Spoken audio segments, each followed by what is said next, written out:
మీ business ఏదైనా మీ ఊర్లో promotion చేయాలంటే అది సుమన్ టీవీతోనే సాధ్యం. ఇప్పుడే సంప్రదించండి. Hi hello welcome to Suman TV. నేను మీ పవన్ని.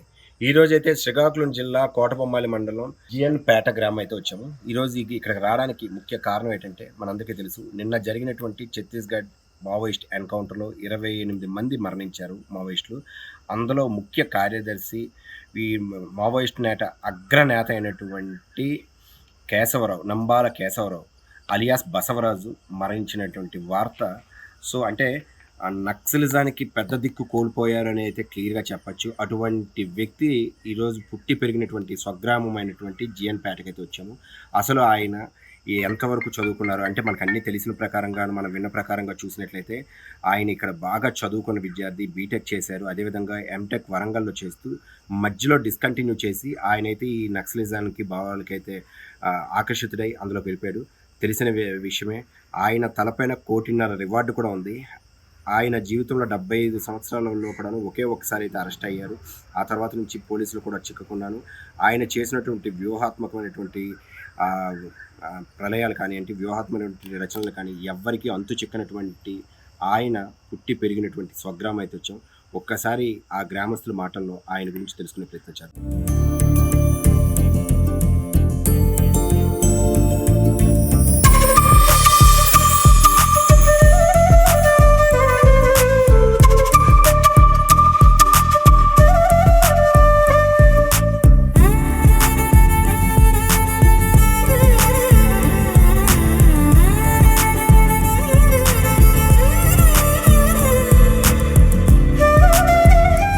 నంబాల కేశవరావు గారు చనిపోయారు. అదే ఎన్‌కౌంటర్‌లో మృతి చెందారని.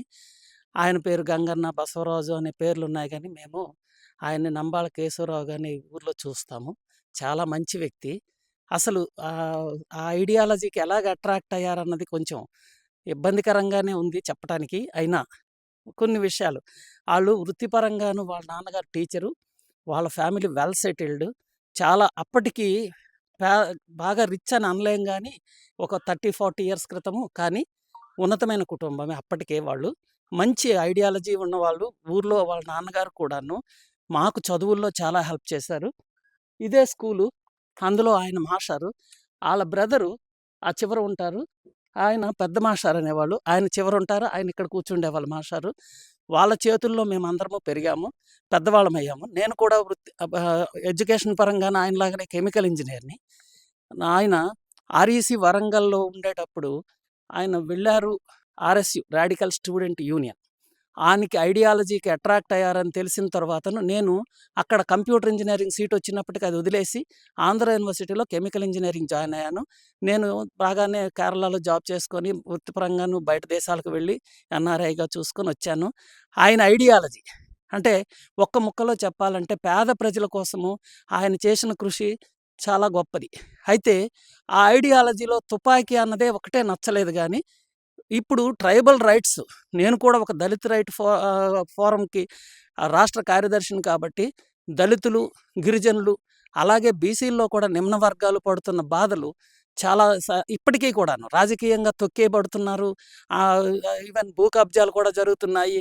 ఏ పార్టీలైనా ఎవరు ఆపలేని పరిస్థితులు. అలాంటి పరిస్థితుల నుండి వీళ్ళు అనుకో ఉండొచ్చని, ఆ ఐడియాలజీకి అట్రాక్ట్ అవ్వడానికి కారణం ఏమై ఉండొచ్చని నేను అనుకుంటున్నానంటే, ఇక్కడ రాజ్యాంగము, మన గ్రేట్ డాక్టర్ బిఆర్ అంబేద్కర్ రాసిన రాజ్యాంగం పని చేయకపోయేసరికి, ఈళ్ళు అది పని చేయట్లేదు కదా! మేము గన్ పట్టుకుంటే ఏమైనా ఉపయోగం ఉంటుందేమో అని బయటకొచ్చారేమో అనిపిస్తుంది. కానీ అది కరెక్ట్ కాదని నా అభిప్రాయము. ఎంతైనా పోరాటం మేము కూడాను ఉంటాము. గ్రౌండ్‌లో పోరాటం చేస్తాము. భూ కబ్జాలను ఎదిరిస్తున్నాము. మేము కూడాను గొప్ప పోరాటం చేస్తున్నామని చెప్పొచ్చు. వాళ్ళ పోరాటం, మా పోరాటానికి ఇదే భేదము. గన్ను, ఇక్కడ గన్ లేకుండా కలంతోను. డాక్టర్ బిఆర్ అంబేద్కర్ ఆశయంతోను. వీళ్ళ నాన్నగారైతే మాకు ఎడ్యుకేషన్‌లో చేసిన హెల్పు ఇప్పటికీ మర్చిపోలేము. వాళ్ళ బ్రదర్సు కూడాను, చిన్నోడు చాలా మంచోళ్ళు. ఆయన పోర్ట్ ట్రస్ట్ చైర్మన్‌గా చేసిన వాళ్ళు. ఆయన కూడా ఉన్నతమైన వ్యక్తి. చాలా బాగా ఉంటారు. వాళ్ళకి వీళ్ళకి సంబంధాలున్నట్టయితే నాకు కనిపించలేదు. అయితే చిన్నది, ఈయన ఉండేటప్పుడు చిన్నప్పుడు ఇక్కడ మీతో తెలిసేటప్పుడు ఆయన ప్రవర్తన ఎలా ఉండేది? అసలు ఆయన చీమ టపాకాయలు కాల్చడానికి కూడా ఇబ్బంది పడే విధంగా "ఒరేయ్! రారా రారా పేలిపోతుంది" అని మాకు మా ఇంటి ఎదురుగా కాబట్టి నేను ప్రత్యక్షంగా చాలా సార్లు చూసాను. ప్రతి దీపావళి నాకు దీపావళి అంటే ఇష్టం కాబట్టి ఆయన కూడాను దీపావళిలో ఉండేవాళ్ళు. అసలు చిన్నది చించుబుడ్డిలు చిన్న చిన్నవి కాల్చడానికి కూడా భయపడే వ్యక్తి. ఐఈడీ వరకు డెవలప్‌మెంట్ ఆయన దాన్ని పేల్చడంలోనే ఎక్స్‌పర్ట్ అయ్యారంటే నిజంగాను ఆయన తెలివితేటలు ఏనికి ఉపయోగించారన్నది కాదు గానీ గొప్ప తెలివైన వ్యక్తిగాను నేను చూస్తున్నాను. Chemical engineer as a chemical engineer నేను అంటే కెమికల్ ఇంజినీర్‌కి అన్ని సబ్జెక్టులు తెలుస్తాయి. అది ఆయన గొప్పతనం అని నేను అనుకుంటున్నాను. నేను యాస్ ఎ కెమికల్ ఇంజినీర్ నేను కూడాను అంతే. కాకపోతే మనకు ఆళ్ళకి ఆ లైన్‌లో ఉపయోగించారు. ఆయన ఐడియాలజీ అక్కడ ఎలా సెట్ అయిందో మనకు అర్థం కాలేదు గానీ, చాలా న్యాచురల్‌గా అంటే చాలా సబ్మిసివ్‌గా ఉన్న వ్యక్తి. అంటే సౌమ్యుడు. సబ్మిసివ్ అంటే చాలా సౌమ్యుడు. ఏం పెద్దగాను ఊర్లో కర్ర తీసుకొని ఎవడి మీదకి వెళ్ళే ఇది లేదు. చిన్న పిల్లల్లో గొడవల్లో ఉండేవాళ్ళు కాదు. నాకు ఆయనకి 14, 15 సంవత్సరాల డిఫరెన్స్. అయినా నేనెప్పుడు ఆయన గొడవల్లో చిన్న చిన్న ఊర్లో చిన్న విషయాల్లో కూడా గొడవల్లో దూరే వ్యక్తి కాదు. అంటే ఇప్పుడు ఆయన ఎన్ని సంవత్సరాల క్రితం నుంచి అంటే వివాహం అయితే చేసుకోలేదు అని అంటున్నారు. అదే విధంగాను ఆయన బీటెక్, ఎంటెక్ తరువాత మధ్యలో చదువు ఆపేసి ఈ ఉద్యమాల బాటకైతే పట్టారని తెలుస్తుంది. అప్పటి నుంచి కూడా ఇది స్వగ్రామానికి వచ్చేవారా? రాలేదా? ఏంటి? స్వగ్రామానికొచ్చినట్టయితే మేము చూడలేదు. 1970 అనుకుంటా సుమారుగాను. ఆయన ఎంటెక్ చేస్తున్నప్పుడు నాకు తెలిసిన విషయం రాడికల్ స్టూడెంట్ యూనియన్‌లో ఉన్న సందర్భంలో ఏదో అక్కడ గొడవలు క్యాంపస్ గొడవలు జరిగినప్పుడు ఆయన అండర్ గ్రౌండ్‌లోకి వెళ్లారన్న విషయం మాత్రమే మాకు తెలుస్తుంది. ఊర్లో ఆయన ఇన్‌ఫ్లూయెన్స్ అయితే అంటే ఎవరినైనా అట్రాక్ట్ చేసి తీసుకెళ్ళే ఆలోచనలు గాని అలాంటివేమీ మాకు కనిపించలేదు. ఊరికొచ్చి ఇక్కడ ఉండే ఇది లేదు. 1980స్‌లో ఎప్పుడో ఒకసారి అరెస్ట్ అయినట్టు మాకు గుర్తుంది. అప్పుడు హెచ్‌జే దొరగారు వీళ్ళంతాను ఆయన్ని వెనక్కి తీసుకురావడానికి ఒక ప్రయత్నం చేసినట్లు నాకు ఒక చిన్న ఐడియా. అప్పుడు నేను చిన్న పిల్లోడిని కాబట్టి నాకంత అర్థం కాదు. అయితే ఆయన దాన్ని వ్యతిరేకించారు అని నాకు జ్ఞాపకం. ఎందుకంటే ఆళ్ళకి సుమారుగా ఒక 50 ఎకరాల భూమి వీళ్ళ బ్రదర్స్ అందరిది కలిపి ఉండొచ్చు. సుమారుగాను ఒక 50. అయితే ఆయన ఏమన్నారని నేను ఇక్కడ టాకు. నా భూమిని పేదోళ్ళకి పంచేస్తే నేనొచ్చేస్తాను అన్న ఆహ్, మాట ఉపయోగించారని నాకు గుర్తుంది. మరి నేను చిన్న 80 అంటే చాలా చిన్న పిన్నోడిని కదా! అటువంటి స్వభావం అంటే ఆయన భూమి పేదవాళ్ళకి పంచితే వచ్చేస్తాను, స్వగ్రామానికి వచ్చేస్తాను అనేటువంటి భావోద్వేగం ఉన్నటువంటి వ్యక్తి, ఈరోజు మనం నిలబడుతుంది కూడాను ఒకప్పుడు ఆయన చదువుకునే పాఠశాల అంటున్నారు. మరి ఇన్ని ఉన్నటువంటి వ్యక్తి ఇవన్నీ కాదని వెళ్ళిన తర్వాత ఉద్యమాలు చేసిన తర్వాత మరి ఆయన తలపైన 1,50,00,000 రివార్డ్ కూడాను పెట్టాల్సిన పరిస్థితి వచ్చింది. అవును. అది మరి అంటే ఆయన ఐడియాలజీ మన ప్రభుత్వాలకు నచ్చలేదు. ఆయన చేసిన సేవలు ఆయన సేవ అనుకోవచ్చు. కానీ తుపాకీ అన్నదే మన ప్రభుత్వానికి నచ్చనిది. యాక్చువల్‌గాను మాలాగా ఉద్యమం చేసి దానికి ఓపికుండాలి. దానికి దీనికి డిఫరెన్స్ ఇదే. మేమేంటంటే ఎన్ని అవమానాలైనా మేము భరిస్తూ వస్తున్నాము. మేము చేసే ఆ పోరాటాల్లో ఇప్పుడు ఇక్కడ అవి పర్సనల్‌గాను కొన్ని వ్యవహారాలుంటాయి. భూ కబ్జాలు జరిగినప్పుడు మేమెళ్ళిన నా సొంత భూమి కబ్జాకి కూడాను నేను అగ్రెసివ్‌గా వెళ్ళట్లేదు. ఆళ్ళు అలా కాకుండా వేరేగుంటారు. అది. ఆళ్ళ నేచర్ ఏంటంటే, ఇది తుపాకీ ద్వారాను మనము ఏది సాధించొచ్చేమో అని అలా ఆళ్ళనుకోవటం. కానీ అందులో కొంత సక్సెస్ అయ్యారనే చెప్పొచ్చు. కొంతవరకు ట్రైబల్ రైట్స్‌ని ప్రొటెక్ట్ చేశారు అని మిగతా ఏరియాలో ఎలాగుందో, మా వీధిలో కూడా ఒక కులం గోడ ఉండేది. నేను తీయించాను. ఆయన తీయించలేకపోయారు. అంటే ఇక్కడ ఊర్లో విషయాలంతా ఆయన పట్టించుకోరు. అంటే మీరు అడిగిన ప్రశ్నకు హ్మ్. ఊర్లో విషయాలు ఆయన పెద్దగా పట్టించుకోరు. ఊరిని ఇన్‌ఫ్లూయెన్స్ చేయాలన్న ఆలోచన లేదు. ఎందుకంటే జీయనపేట గ్రామం అన్నది మొదటి నుండి కూడా టీచర్స్, ఎంప్లాయీస్ అందరూ ఉన్నాయి. ఈ ఊర్లో డీఎస్‌పీలున్నారు, ఈ ఊర్లో పోలీసులున్నారు, టీచర్స్ ఉన్నారు, ఇంజినీర్స్ ఉన్నారు. ఎక్కడ దానికి అభివృద్ధికి సమస్య ఏం లేదు. అయితే చిన్న చిన్న కులం వివక్ష ఉండొచ్చు. అది ఇప్పుడు ఈ రోజుల్లో లేనే లేదు చెప్పొచ్చు. అది. అదే విధంగా ఇప్పుడు చూస్తున్నట్లయితే ఎదురుగానే ఉన్నటువంటి ఇంట్లోని ఇప్పుడు ఎవరైనా ఉంటున్నారా? వాళ్ళ మదరు ఉండేవాళ్ళు. ఒక 5 డేస్, 10 డేస్ క్రితం నేను చూసాను. వాళ్ళు కూడా ఉన్నతమైన ఇప్పుడు వైజాగ్‌లో ఉంటారు. చాలా మంచి పొజిషన్‌లో ఉన్నారు వాళ్ళ ఆవిడ. వాళ్ళు కూడా అంత మంచి పొజిషన్‌లో ఉన్నారు. పర్లేదు వస్తూ ఉంటారు అప్పుడప్పుడు చూస్తూ ఉంటారు. ఇల్లు చూసుకొని ఎళ్తుంటారు. మీరు చూసే ఉంటారు. తాళం అన్నీ వేసున్నాయి చక్కగాను. ఏటి చేస్తారు ఆడి కర్మలంగా అయ్యింది మరి ఏటి చేస్తారు ఓల్డ్ చదువు చదువు మంచిగా చదివినాడు చదివి ఎందుచేత నా భగవంతుడు ఎలా పెట్టింది పరీక్షడికి పెట్టింది ఎన్నాళ్ళకి మీరు అప్పుడు చచ్చిపోండి అని అన్నారు కదా పెడితే అలగాయన కొనం నిన్న మేము అలగాయన కొనం అప్పుడు అలాగే అన్నారు. అదే ఎంతదని ఈ పొద్దుటికి కష్టము. మరి ఒక దుక్కు వచ్చిందని నాకేడు తెలుస్తుంది. ఉమ్. ఒక ఊరు నుంచి ఒక ఊరు వచ్చిన నాకు తెలియదు. ఆయన ఎప్పుడు ఇంటికి ఆ, ఆ, రాలేదు. ఎప్పుడు నాకు తెలదు, మాకు తెలదు. వాళ్ళ అమ్మలు మరి ఆయన కొడుకు కోసం ఎప్పుడైనా మాట్లాడతారా? ఎలా ఉండేవారు? మాటలంటే మరి పిల్లలు పుట్టిన తర్వాత ఏదైనా ఒక సమస్య వచ్చినప్పుడు మాట్లాడుకుంటారు కదమ్మా. ఉమ్. మనమైనా చెడ్డోడైనా మాట్లాడుకుంటాం కదా. అలాంటి మాటలే కానీ రావడాలు పోవడాలు ఎట్లే. మరి ఆ ఇంట్లో ఎవరు ఉంటున్నారా? ఇప్పుడు ఎవరు లేరు, ముసలిదై ఉండేది బాగోలేకపోతే తీసుకెళ్ళిపోంటారు. ఉమ్. ఎప్పుడో వస్తుంటది ఇల్లు కదా, కట్టిన ఇల్లు అనేసి వచ్చి వెళ్ళిపోతుంటది అంతే. ఎన్ని సంవత్సరాల నుంచి ఉన్నారు మీరు? మేమున్నాము 40 సంవత్సరాల నుంచి ఉన్నాము ఈ అంత. 40 సంవత్సరాలు ఎప్పుడు ఆయన రాలేదు. ఎప్పుడు ఆయన రాలేదు. చూశారు కదా!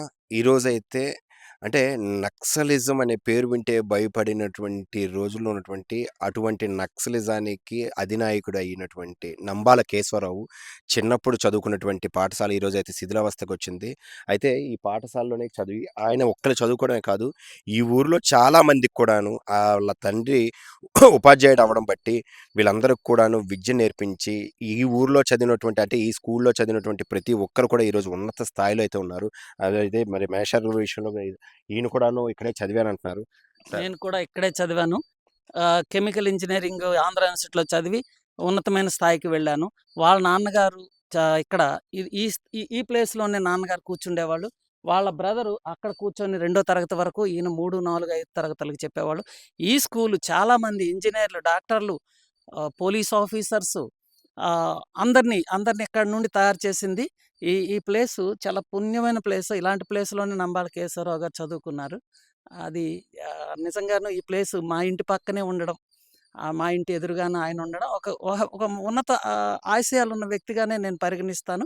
వాళ్ళ నాన్నగారి నుండి ఆ ఆశయాలు వచ్చాయని నేను అనుకుంటున్నాను. కాకపోతే ఆ నాన్నగారు టీచర్‌గాను, ఈయన ఒక విప్లవవాదిగాను వెళ్లారు అంతే. చూశారు కదా! తండ్రి కలము పట్టుకొని చాలామందికి విద్యనైతే నేర్పించడం జరిగింది.